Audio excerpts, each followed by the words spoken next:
एक गर्म क्षेत्र है। वहां से निकले तो हमको वहाँ ऋषिकेश, उत्तरकाशी या हमें वहाँ ठंड अनुभव होने लगेगी। तो ऐसा नहीं है, क्योंकि अब मौसम बदल चुका है। मौसम बहुत जो कहे कि हाँ परिवर्तन हो गया है, ग्लोबल वार्मिंग आ गई है। तो हाँ, ऐसा महसूस होता है कि पहले जैसे 2 साल 5 साल पहले हम जब जाते थे तो ऐसा लगता था कि बहुत एहतियात रखनी चाहिए। वैसा कुछ भी नहीं है वहाँ। तो हम वहाँ गए, फिर पैदल पैदल चले, पैदल गंगोत्री से गौमुख हम जो गए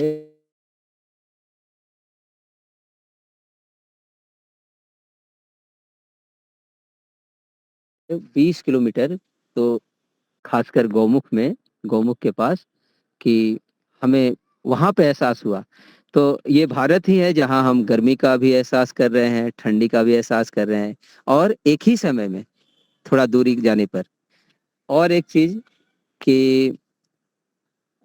ईश्वर की महिमा का अगर प्रत्यक्ष दर्शन करना है तो उन क्षेत्रों में आपको होगा। चारों ओर विशाल विशाल पहाड़, बर्फ से पूरे ढके हुए, और अ, एक सुखद अनुभव, चारों ओर बिल्कुल पवित्र वातावरण, कोई प्रदूषण नहीं, ना हवा का, ना पानी का, और ना मनुष्यों का, और ना कोई मतलब अच्छे मनुष्य, अच्छे विचार वाले भी आपको मिलेंगे।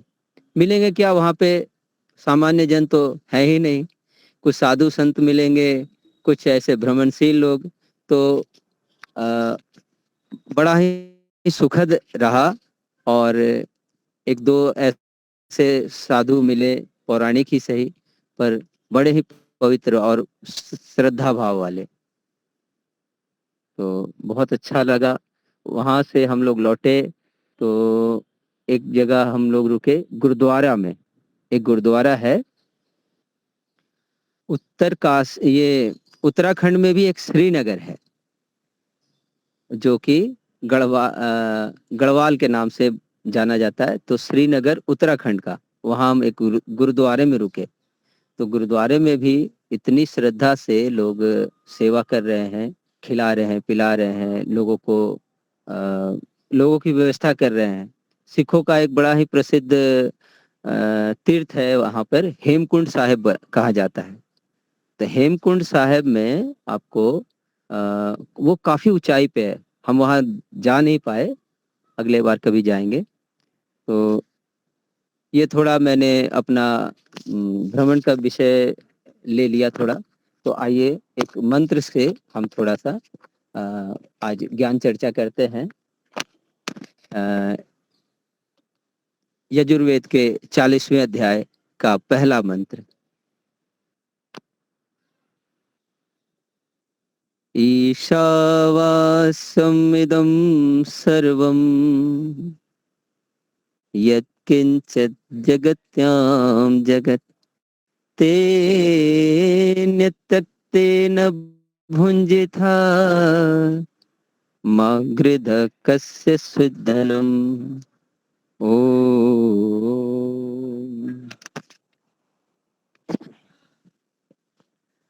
तो महर्षि ने अपने यजुर्वेद के भाष्य में अपने शब्दों से इसका व्याख्यान किया है।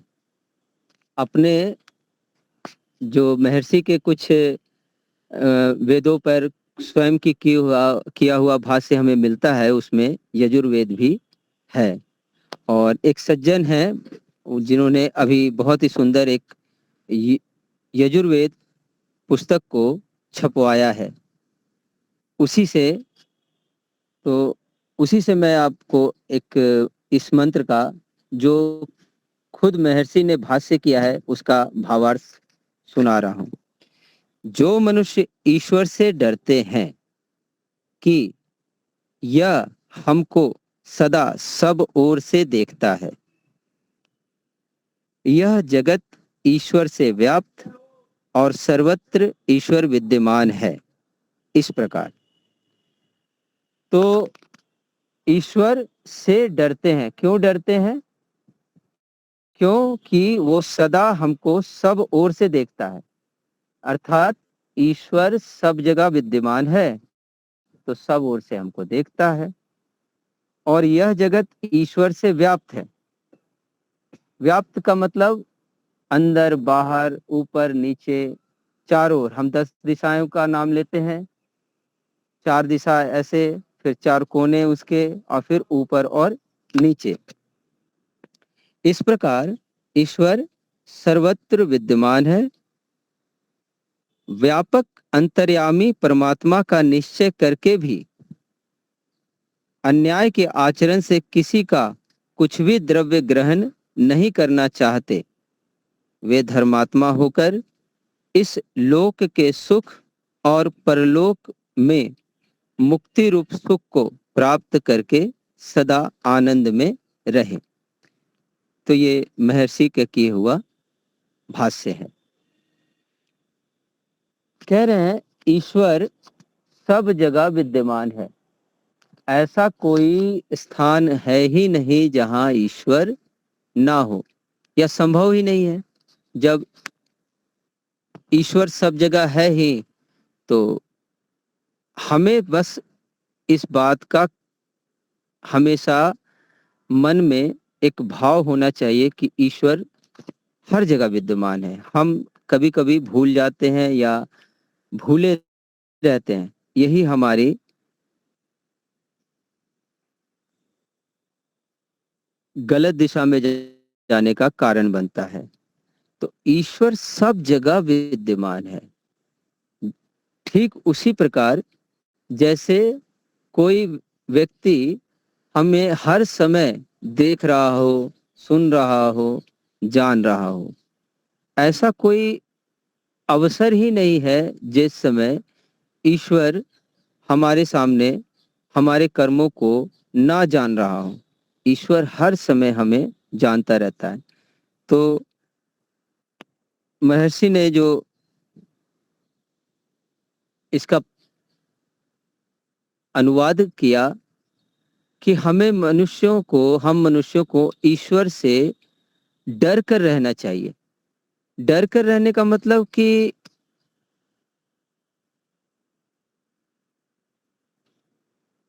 हमारा बार बार जो जन्म हो रहा है, उसके पीछे हमारे किए हुए कर्म हैं। हम उन कर्मों के कारण बार बार जन्म लेते हैं और फिर इस दुख रूपी संसार में जीते मरते रहते हैं। जीते मरते हमने कई जन्म यूं ही गवा दिए हैं, और आगे भी अगर इसी तरह से जीते रहे तो हमारा जो मूल लक्ष्य, जो हम कहते हैं कि हमको दुख नहीं चाहिए, हम सुखी होना चाहते हैं, हम ईश्वर की उपासना, ईश्वर से मिलने के लिए, पूर्ण सुख को प्राप्त करने के लिए, मुक्ति के लिए चाहते हैं, वो हमारा पूर्ण नहीं होगा। तो प्रकृति से लेकर पृथ्वी पर्यंत जो हम इस सृष्टि को देख रहे हैं, उसमें प्राणी मात्र जो हम मनुष्य हैं कि सर्वशक्तिमान परमात्मा से आच्छादन करने योग्य, अर्थात सब ओर से व्याप्त होने योग्य, त्याग किए हुए जगत से पदार्थों के भोगने का अनुभव कर, और अर्थात परमात्मा हमें जीवन जीने का एक तरीका बता रहे हैं कि त्याग पूर्वक भोगो। त्याग पूर्वक भोगने से तुम्हारा जीवन सुखमय हो जाएगा। क्योंकि धन की 3 जो गति है, भोग, दान और नाश। भोग, दान और नाश। तो हम अगर भोगते हैं तो भोगे रोग भयम।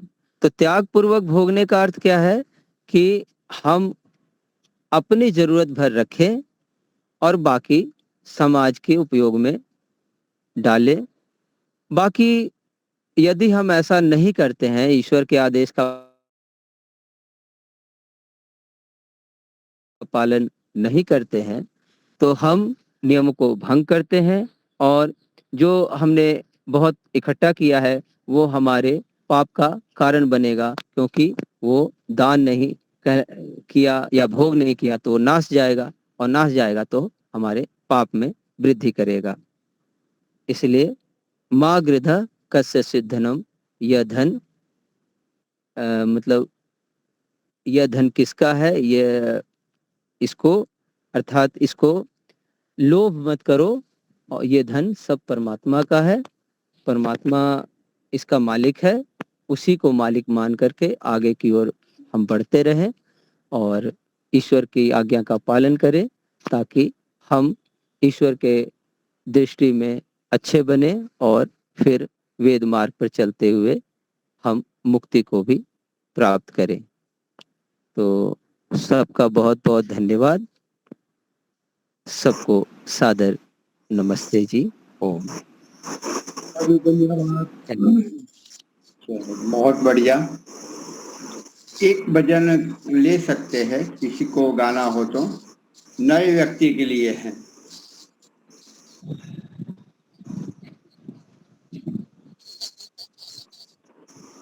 और तो आप लीला जी वक्ता हमारे हैं, तो आप प्रारंभ करें लीला जी अपना वक्तव्य। गायत्री मंत्र से हम ईश्वर को करेंगे। ओम भूर्भुवस्वः तत्सवितुर्वरेण्यं भर्गो देवस्य धीमहि धियो यो न प्रचोदयात्। सबका रक्षक, जगत के सब जीवों का आधार, जो प्राणों से भी प्रिय और स्वयंभू है, जिसके संसर्ग से संसार के सारे प्राणी सभी क्लेशों और दुखों से मुक्त हो जाते हैं, जो नानाविध जगत में व्याप्त होकर सबका पालन और पोषण करता है, सकल जगत का उत्पादक, सब ऐश्वर्यों का दाता, जिसकी प्राप्ति में सभी की सब आशाएं एवं अभिलाषाओं की पूर्ति है, उस पवित्र परमात्मा के पवित्र तेज को हम अपने हृदयों में धारण करते हैं। वो परमात्मा हमारी बुद्धियों को निकृष्ट मार्ग से निवृत्त करके उत्कृष्ट मार्ग की ओर प्रेरित करे। आदरणीय मुनि जी, सम्माननीय दीपालिका बहन जी, धर्म प्रेमी सज्जनों, वंदनीय मातृशक्ति। परम पिता परमात्मा का सामर्थ्य अनंत है, उसकी शक्ति अनंत है, उसका ज्ञान अनंत है, उसका बल अनंत है।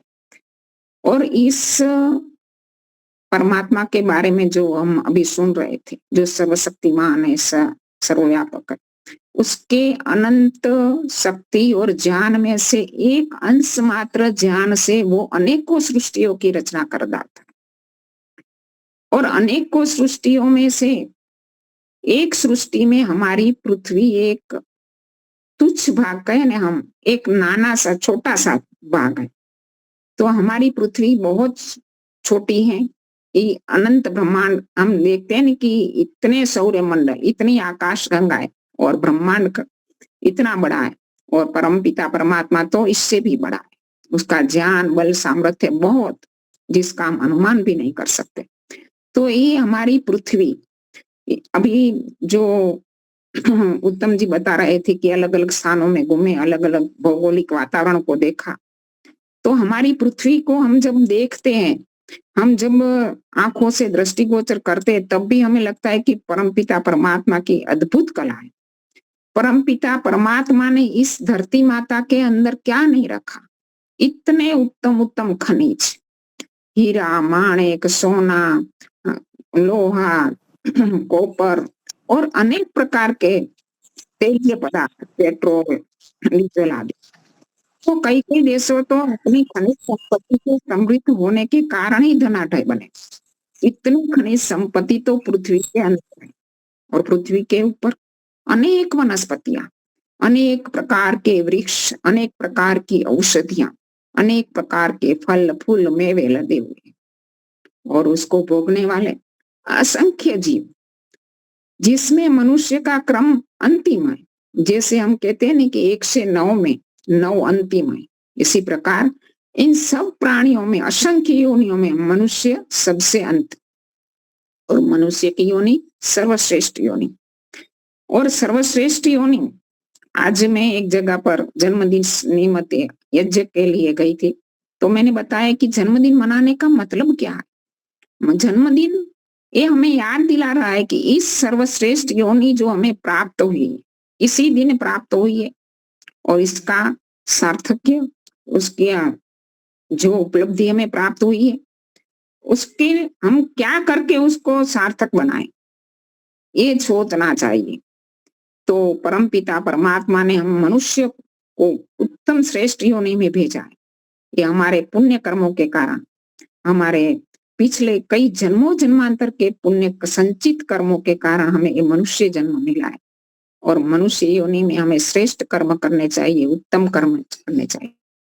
2 प्रकार के जीव बताए गए, एक खाने वाले यानी भोगने वाले, जो कर्मों को भोगते ही है, केवल मात्र हम कहते हैं ना कि वो परमात्मा की बनाई हुई जेलें हैं, जेल में अपने किए हुए पाप कर्मों को भोग रहे, केवल मात्र भोग योनि। मनुष्य के सिवाय सारे पशु जगत, पक्षी जगत, जंतु जगत, सारे छोटे छोटे जीव भोग योनि। और मनुष्य योनि, इसमें कमाता भी है, मनुष्य कमा सकता है, पुण्य कर्मों की कमाई कर सकता है, भोगों को भोगने के साथ साथ पुण्य कर्मों को अर्जित कर सकता है। हमारी सबसे बड़ी पूंजी, सबसे बड़ी संपत्ति यही पुण्य कर्म है, शुभ कर्म है, निष्काम कर्म है। तो ये पूंजी हमें प्राप्त करनी चाहिए। तो आज हम कहेंगे कि हम मनुष्य में ऋण उतारने के लिए आए हैं, ऋण चढ़ाने के लिए नहीं आए हैं। हमें देखना चाहिए कि क्या हमारे जीवन में से ऋण उतर रहे हैं या बढ़ रहे हैं। यदि ऋण बढ़ेंगे तो हम लोक में कहते हैं ना कि ऋण बढ़ जाता है तो ब्याज के सहित परत करना पड़ता है पैसा। तो इसी प्रकार यदि हमारे जीवन में कर्मों का ऋण यदि हमने उतारा नहीं, तो हमें ब्याज सहित उसको दूसरी योनि में, पशु योनि में, निकृष्ट योनि में जा करके उसको परत करना पड़ेगा। इसलिए अधर्माचरण से, पापाचरण से बचे और पंच महायज्ञों के माध्यम से हम ऋण उतार करें। पहला यज्ञ ब्रह्म यज्ञ बताया। ब्रह्म यज्ञ में ब्रह्म शब्द है, ब्रह्म यानी बड़ा। बड़ा कौन है सब में? ज्ञान में, बल में, विद्या में, सामर्थ्य में सबसे बड़ा ईश्वर है। तो ईश्वर, ब्रह्म यानी ईश्वर, और ब्रह्म यानी ज्ञान में सबसे कौन सी पुस्तक सबसे बड़ी है? तो वेद। तो इस यज्ञ के अंदर ईश्वर की उपासना करनी है और दूसरा वेद का स्वाध्याय करना है। आज ईश्वर की उपासना के प्रति व्यक्ति का मन क्यों नहीं लगा, इसकी इच्छा क्यों नहीं बन रही? आज हम किसी को कहेंगे, बच्चों को कहेंगे चलो संध्या उपासना करना है, तो अच्छा नहीं लगता। क्यों नहीं लगता? क्योंकि स्वामी सतपति जी के शब्द में कहे तो ईश्वर की उपासना हमारे जीवन का एक अत्यंत महत्वपूर्ण कर्म है और श्रेष्ठ कर्म है। ऐसा ना तो हमने माना है ना अपने बच्चों को बताया है। हम कहते नहीं कि 10 काम छोड़कर स्नान करो, 100 काम छोड़कर भोजन करो और 1000 काम छोड़कर भी ईश्वर की उपासना करो, लेकिन इतना महत्वपूर्ण हम ईश्वर की उपासना को हमने नहीं माना है। इसके कारण उसके प्रति हमारी श्रद्धा नहीं बन रही है, हमारी भावना नहीं बन रही है। तो ये महत्वपूर्ण कर्म है। कोई व्यक्ति हमारे दरवाजे पर प्रतिदिन एक अच्छा सा तोहफा रख जाता है, मान लो तो प्रतिदिन अलग अलग तोहफा रख जाता है, तो कभी हमारे मन में ये इच्छा तो बनती है कि वो कौन व्यक्ति है, उसको मिलने का मन बनता है। तो ये सर्वशक्तिमान ईश्वर, सर्वव्यापक ईश्वर, दयालु ईश्वर प्रतिदिन नहीं प्रतिपल हमारे लिए तोहफे के रूप में कितनी चीजें दे रहा है। हमारा रात दिन जग कर ध्यान रख रहा है, हमारी चिंता, हमारी क्षेम योग क्षेम का ध्यान पूरा का पूरा ईश्वर रख रहा है, तो क्या उसको मिलने का मन नहीं बनाना चाहिए? इस बात का हम चिंतन ही नहीं करते, इस प्रकार हम ईश्वर की स्तुति ही नहीं करते, इसका महत्व ही नहीं जानते, क्योंकि जीवन के अंदर ईश्वर के जितने उपकार और उपदेश हमें मिला, इतना अन्य किसी चीज से नहीं मिला। तो हमें ईश्वर के प्रति हमारी श्रद्धा बनानी चाहिए, ब्रह्म यज्ञ बनाना चाहिए। और जब हम एक बीज होता है जो डिब्बी में रखा है, तो वो बीज का बीज ही रहेगा। और यदि उसको हम भूमि में बोते हैं तो क्या होता है, भूमि में जब बोया जाता है बीज, अभी वर्षा की ऋतु चल रही है, अनेकों किसानों ने अपनी भूमि में बीज बोए, तो जैसे भूमि में को बीज बोया तो सारे देवता उसके विकास में लग जाते, पृथ्वी देवता, जल देवता, अग्नि देवता, सारे देवता, वायु देवता, सारे के सारे उसके पौधे के विकास में लग जाते। इसी प्रकार जब जीव शरीर में बंधता है, माता के गर्भ में जैसे जीव शरीर में बंधा, सारे देवता, सारे सृष्टि के सारे तत्व शरीर के विकास में लग जाते हैं। वो परम पिता परमात्मा ने कैसे कैसे देवताओं का निर्माण करके हमारी सेवा में उपलब्ध किया है, वो 24 घंटे हमारी सेवा कर रहे हैं। तो इनके लिए हमारा ऋण देव यज्ञ के माध्यम से हमें उसको अदा करना चाहिए।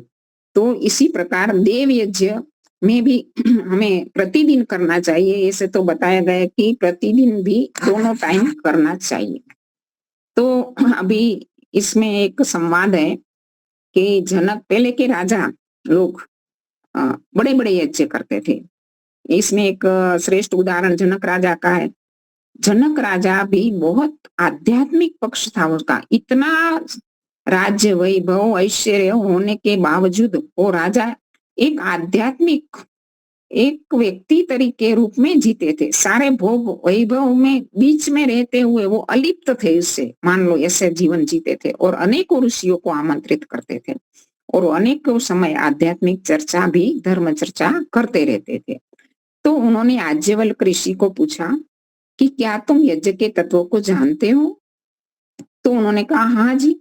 तो उन्होंने पूछा कि यज्ञ किससे करते हो तुम लोग? ऋषि तो जंगलों में रहते थे। उन्होंने कहा कि घृत से, गौ घृत से या दूध से। गौ दूध भी यज्ञ में प्रयोग होता है और गौ दूध से ही घृत प्राप्त होता है। तो उन्होंने ये बताया। तो फिर से राजा जनक ने प्रश्न पूछा कि यदि गौ घृत दूध ना मिले तो आप किससे यज्ञ करेंगे? उन्होंने कहा जौ और चावल से, क्योंकि ऋषि मुनि तो जौ और चावल का दान ही सात्विक ध्यान के रूप में प्रयोग करते थे ज्यादा। यदि जौ और चावल ना मिले तो किससे यज्ञ करोगे? उन्होंने कहा कि जंगली अनाज से, क्योंकि वनों में तो कई प्रकार के जंगली अनाज मिलते हैं। तो उन्होंने कहा यदि जंगली अनाज भी ना मिले तो उन्होंने कहा जंगली फल फूल जो कंदमूल मिलते हैं उनसे यज्ञ करेंगे।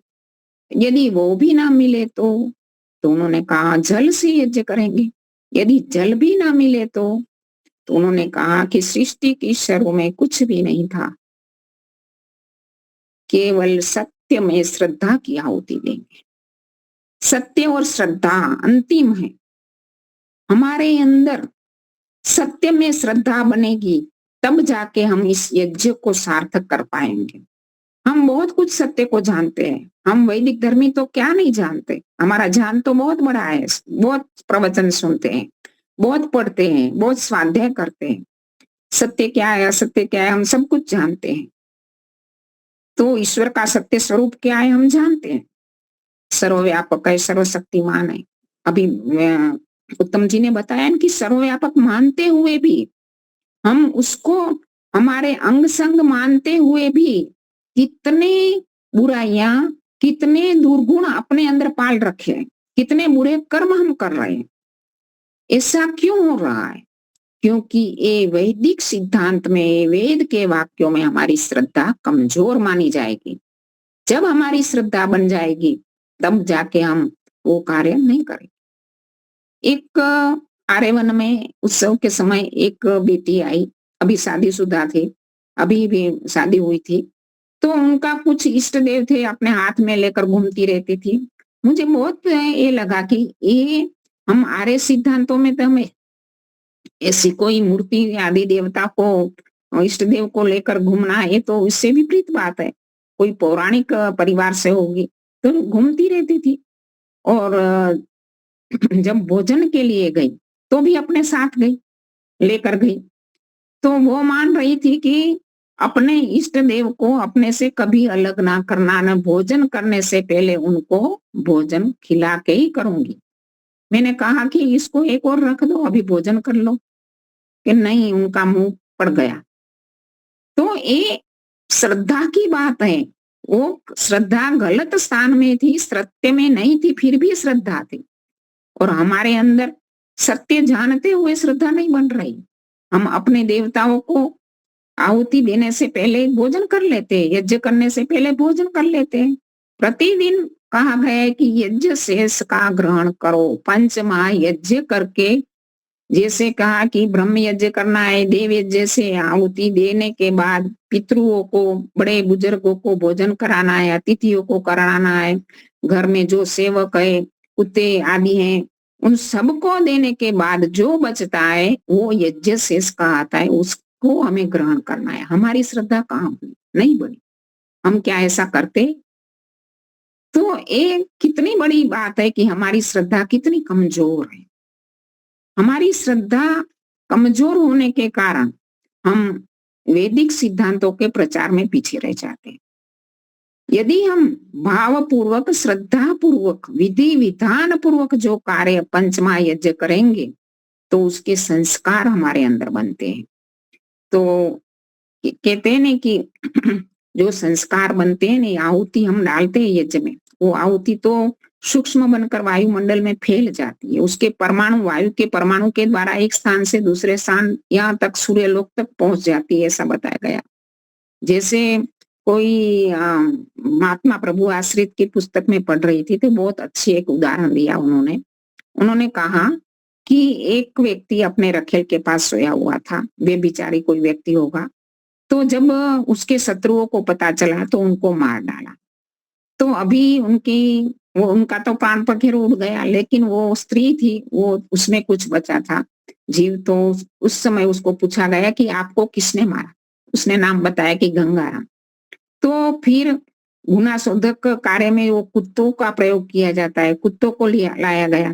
तो कुत्ते सूंघते सूंघते उस गंगाराम की कुटिया तक पहुंच गया और मुंह ऊंचा करके प्रदर्शित करने लगा कि ये गुनहगार है। तो ये किस माध्यम से हुआ? क्योंकि कुत्ते की गंध ग्रहण करने की शक्ति, और जो गंध परमाणुओं में फैली थी, उस परमाणु का सहारा लेकर, उस परमाणु में फैली गंध का सहारा लेकर वो कुत्ते ने गुनहगार को शोधा। तो हम जो यज्ञ करते हैं, वो उसकी जो आहुति है वो भी सूक्ष्म बनकर परमाणु के माध्यम से कहाँ तक फैल जाती है। उसके साथ साथ हमारी श्रद्धा, हमारी भावना, जो हम मंत्र बोलते हैं ने, सर्वे भवन्तु सुखिनः, सब सुखी हो, सर्व कल्याणार्थम आदि बोलते हैं, तो हमारी जो सर्व कल्याण की भावना है वो भी इस आहुति के साथ जाएगी और सबके जीवों के पास जाएगी। तो कौन हमारा, जिसका हम सबका भला चाह रहे हैं, कौन हमारा बुरा चाहेगा? संसार में कुबेर भाव, द्वेष भाव रहेगा ही नहीं। तो हमें करने की आवश्यकता यही है कि हम जो यज्ञ आदि कार्य करते हैं वो श्रद्धा पूर्वक, भावना पूर्वक करें और प्रतिदिन करें। क्योंकि ये यज्ञ ही, महात्मा प्रभु आश्रित जी ने ये बात भी बताई कि यज्ञ, दान और अध्ययन यानी तप, तीन वस्तुओं जो व्यक्ति निरंतर करता है उसके इतने संस्कार बन जाते हैं कि जो जन्मों जन्मांतर करता रहता है। क्योंकि जब संस्कार बनते हैं तो दूसरे जन्म में भी हम करेंगे और हमारा जन्म भी ऐसे परिवार में होगा कि वो उसको हम कर पाएंगे, क्योंकि परमपिता परमात्मा हमारे संस्कार, हमारी वासनाओं को भी देखा जाता है। तो इसी प्रकार जो करते हैं उनके इतने संस्कार बन जाते हैं। कहते हैं ना कि गुण कर्म स्वभाव, पहले गुण होता है और जो गुण के आधार पर कर्म बार बार किया जाता है वो कर्म स्वभाव बन जाता है, और स्वभाव बन जाता है वो कभी मिटता नहीं है। और गुण कर्म स्वभाव बन जाता है तो यज्ञ, अध्ययन यानी तप और दान, तीन चीजें बताई गई कि तीनों को जो करने वाला है वो जिसकी इसमें रुचि बन रही है, श्रद्धा मन रही है तो मान लो आप ईश्वर की कृपा के पात्र बन गए हैं और ईश्वर आपके लिए कल्याण का मार्ग अवश्य प्रशस्त करेगा। क्योंकि यदि हमारी रुचि नहीं बन रही, हमारी श्रद्धा नहीं बन रही, तो मान लो हमारे में कुछ कमी है, ईश्वर की कृपा के पात्र नहीं बने।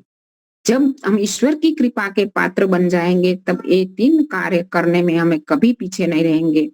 तो यज्ञ के माध्यम से हम अपनी भावनाओं को सब जगह पर प्रदर्शित पहुंचा सकते हैं।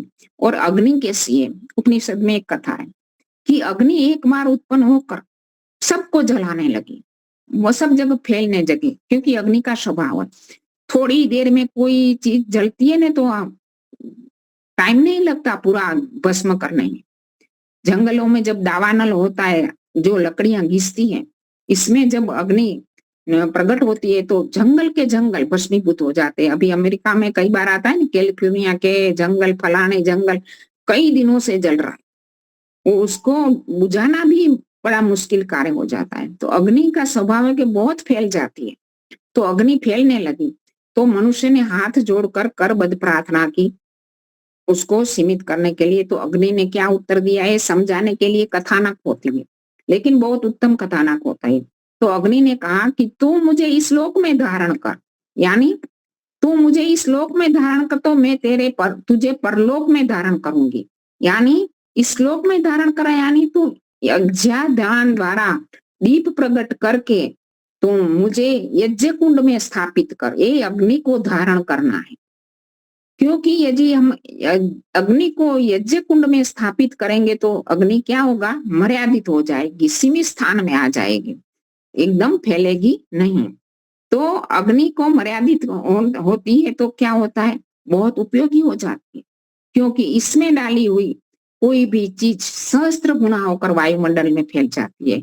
अमेरिका के वैज्ञानिक कहते हैं कि यज्ञ कुंड का जो आकार परिमाण महर्षि दयानंद ने निर्देश किया है, तो महर्षि दयानंद के बारे में वो लोग क्या कहते हैं, वो कोई उच्च कोटि का वैज्ञानिक दिमाग वाला व्यक्ति है कि जिसने इस प्रकार का यज्ञ कुंड का निर्माण किया है। क्योंकि उल्टा पिरामिड जो आकार है, इसमें क्या होता है, जो वह चीजें डालती है वो बहुत फैल जाती है और जल्दी से भस्म हो जाती है, सहस्त्र गुना होकर फैल जाती है, और सीधे पिरामिड में क्या अंदर संरक्षित होती है। तो इसी प्रकार जो फैल जाती है और वो सहस्त्र गुना फैलने के बाद इतनी शक्तिशाली बन जाती है। तो हमारा यज्ञ का तात्पर्य ही ये है कि पर्यावरण शुद्धि और हम अपने विचारों की शुद्धि, तो ये सार्थक होता है। जो अग्नि कैसे नहीं, एक तो होता है उपयोग, दूसरा होता है सदुपयोग और तीसरा होता है दुरुपयोग। उपयोग में क्या होता है, हम अग्नि तो गैस के चूल्हे में भी जलाते, तो इसमें रोटी आदि पकाते, ये हमारे लिए ये उपयोग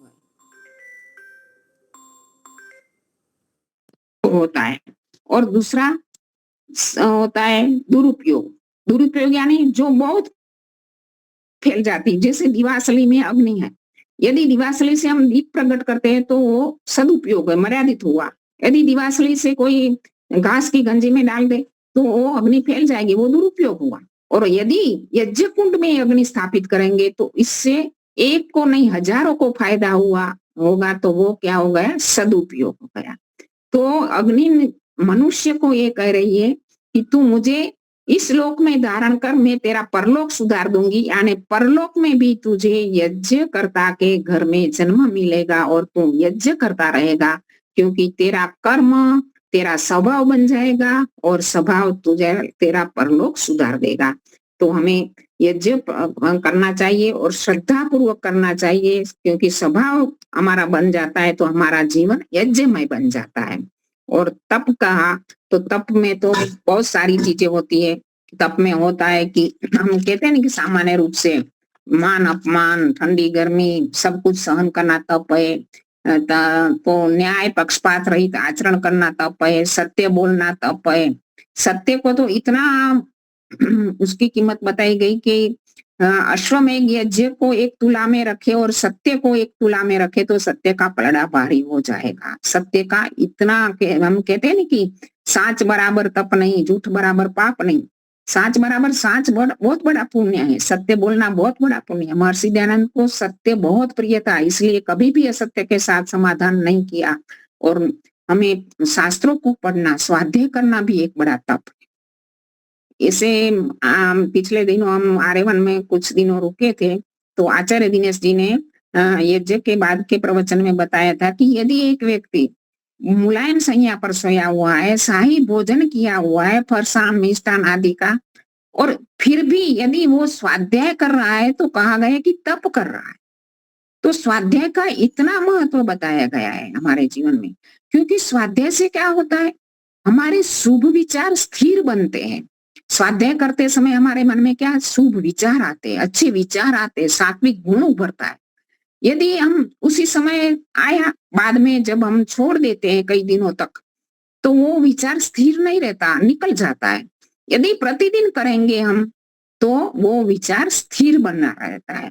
तो स्वाध्याय, और हम जो विचार शुभ विचार स्थिर बनेगा तो हम शुभ कर्मों के प्रति प्रेरक होंगे और हमारा जीवन भी उन्नत बनेगा। तो स्वाध्याय भी एक बड़ा तप माना गया है।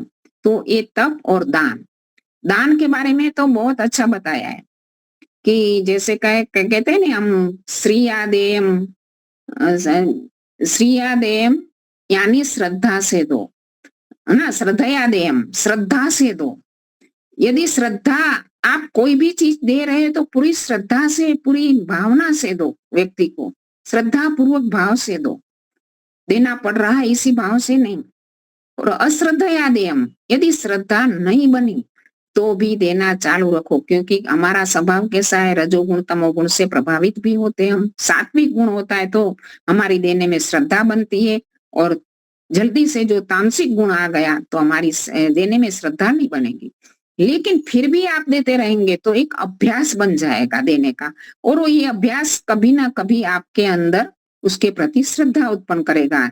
तो अश्रद्धा भी हो तो भी देना चालू रखो, श्रद्धा से भी दो, अश्रद्धा से भी दो। श्रीयादेयम, श्रीयादेयम आने बहुत सुंदरता से दो। कोई व्यक्ति देता है तो क्या करता है, उसका अपमान कर देता है और कुछ ऐसा शब्द बोल के देता है, ये बात ठीक नहीं है। सुंदरता से दो, उसको मान सम्मान से दो, क्योंकि हम इस प्रकार से देंगे तो उसको बहुत ही अंदर से बुरा ही लगेगा। तो इसी प्रकार श्रीयादेयम हियादेयम, लोकलाज, कई लोग कहते हैं ना कि समाज में लोकलाज से देना पड़ता है, क्योंकि नहीं देंगे तो लोग क्या कहेंगे, इस प्रकार की लोकलाज होती है, तो देना ही पड़ेगा, ये व्यवहार है हमारा, ये करना ही पड़ेगा। लोकलाज से भी देते हैं। कई लोग प्रशंसा प्राप्त करने के लिए भी देते हैं कि मेरा नाम घोषित हो, मेरी प्रशंसा हो, समाज में लोग मुझे अच्छा समझे।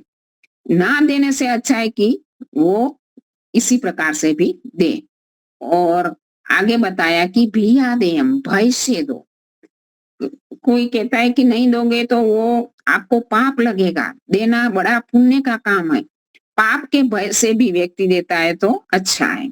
और संविदादेयम अंतिम बताया कि ज्ञान पूर्वक दान दो, ज्ञान पूर्वक दान दो यानी उत्तम जगह पर दान दो। यदि हम उत्तम भूमि में, श्रेष्ठ भूमि में बीज बोएंगे तो उसका फल अच्छा पौधा निकलेगा और अच्छा फल मिलेगा। तो हम जिसी भी व्यक्ति को दे, जितना भी दे, वो अच्छे स्थान पर दे। आजकल क्योंकि दान के नाम पर तो बहुत सारा एनजीओ चल रहा है, बहुत सारे लोग ऐसे दान के लिए कैसे कैसे लोगों को आंखें फोड़ डालते, हाथ कटवा देते, भीख मंगा बनवा कर लाइन लगा देते। और कोई व्यक्ति को हम 2 टंक का भोजन दे, इससे ऐसी शिक्षा दे कि अपना रोजगार, अपनी कमाई करने में लग जाए तो उनका जीवन बन जाए। तो कुछ ऐसे विचार दो, ऐसे कि उनके जीवन में वो आगे प्रगति करके अपने स्वयं जीवन को जीवन निर्वाह कर सके। क्योंकि हम 2 टंक का भोजन देंगे, बाद में तो वो उसका कोई भोजन के लिए उसको किसी के आगे हाथ पसारना ही पड़ेगा। इससे अच्छा है कि उनको ऐसी शिक्षा दी जाए, ऐसी कोई बात बताई जाए कि अपनी आजीविका का अर्जन खुद कर सके। तो इसी प्रकार ये संविदादेयम, इन 3 बातों को बताया गया कि यज्ञ, तप और दान, ये तीनों को जीवन में ग्रहण करो और उसके प्रति श्रद्धा से काम करें। तो यहाँ समय पूरा होने में, तो यहाँ मंत्र का भावार्थ तो करेंगे तो समय लग जाएगा। तो अभी यहाँ तक ही बात रखेंगे। इसी ओर शांति। हाँ जी, बहुत सुंदर। हमारे शंकर जी आए हुए होंगे, लगभग आए हैं, नहीं है क्या? तो शांति पाठ करते हैं। कल हमारे आचार्य रमेश दर्शनाचार्य लाक्रोड़ा,